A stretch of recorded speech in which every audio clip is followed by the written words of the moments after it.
സംസ്ഥാന ഭാഗ്യക്കുറി വകുപ്പിന്റെ ക്രിസ്മസ് പുതുവത്സര ബമ്പർ BR 107 നറുക്കെടുത്തു. XC 138455 എന്ന നമ്പറിനാണ് ഒന്നാം സമ്മാനം. 20 കോടി രൂപയാണ് ഒന്നാം സമ്മാനം. തിരുവനന്തപുരം ഗോർക്കി ഭവനിൽ വെച്ച് 2 മണിയോടെയാണ് നറുക്കെടുപ്പ് നടന്നത്. രണ്ടാം സമ്മാനമായി 20 കോടി രൂപ ഓരോ കോടി വീതം 20 പേർക്ക് ലഭിക്കും.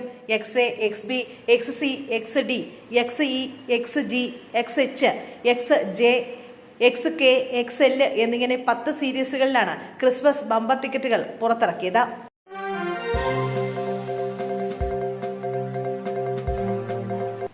ധനമന്ത്രി നിർമ്മല സീതാരാമന്റെ ഇക്കൊല്ലത്തെ ബജറ്റിലും ആദായ നികുതിയിൽ ചെറിയ ഇളവുകൾക്ക് സാധ്യത.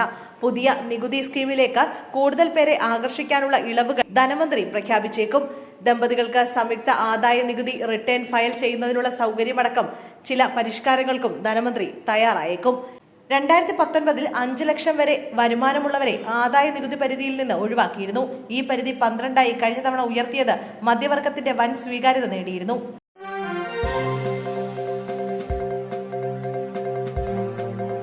പ്രധാനമന്ത്രിയുടെ പരിപാടിക്ക് അനധികൃതമായി ഫ്ലെക്സ് ബോർഡുകളും ബാനറുകളും സ്ഥാപിച്ച സംഭവത്തിൽ BJP ജില്ലാ പ്രസിഡന്റ് കരമന ജയനെതിരെ കേസ്. കോടതി വിധി ലംഘിച്ചതിനും പൊതുവഴി തടസ്സപ്പെടുത്തിയതിനുമാണ് കേസ്. തിരുവനന്തപുരം കന്റോൺമെന്റ് പോലീസാണ് കേസെടുത്തത്. കോർപ്പറേഷൻ സെക്രട്ടറിയുടെ പരാതിയിലാണ് കേസ്. അനധികൃതമായി ഫ്ലെക്സ് വെച്ചതിന് സെക്രട്ടറി നേരത്തെ പിഴ ചുമത്തിയിരുന്നു.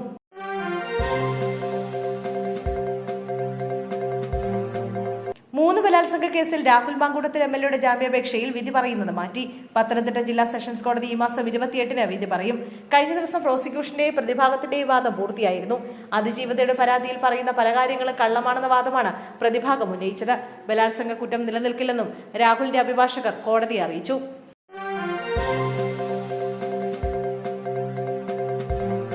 പാലക്കാട് വടക്കഞ്ചേരിയിൽ യുവാവ് മരിച്ച സംഭവത്തിൽ സുഹൃത്ത് അറസ്റ്റിൽ. ചൂലിപ്പാടം പള്ളിക്കൽ വീട്ടിൽ ആഷിഫാണ് അറസ്റ്റിലായത്.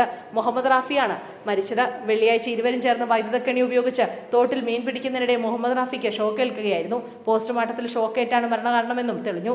സമീപത്തുള്ള വൈദ്യുത പോസ്റ്റിൽ നിന്ന് അനധികൃതമായി വൈദ്യുതി എടുക്കുകയായിരുന്നുവെന്ന് പോലീസ് പറഞ്ഞു. ആഷിഫിന്റെ പേരിൽ മനഃപൂർവ്വമല്ലാത്ത നരഹത്യയ്ക്കും വൈദ്യുത മോഷണത്തിനുമാണ് കേസെടുത്തിട്ടുള്ളത്. സംഭവ സ്ഥലത്ത് നിന്ന് വൈദ്യുതി എടുക്കാൻ ഉപയോഗിച്ച വയറും തോട്ടിയും പോലീസ് കസ്റ്റഡിയിലെടുത്തു.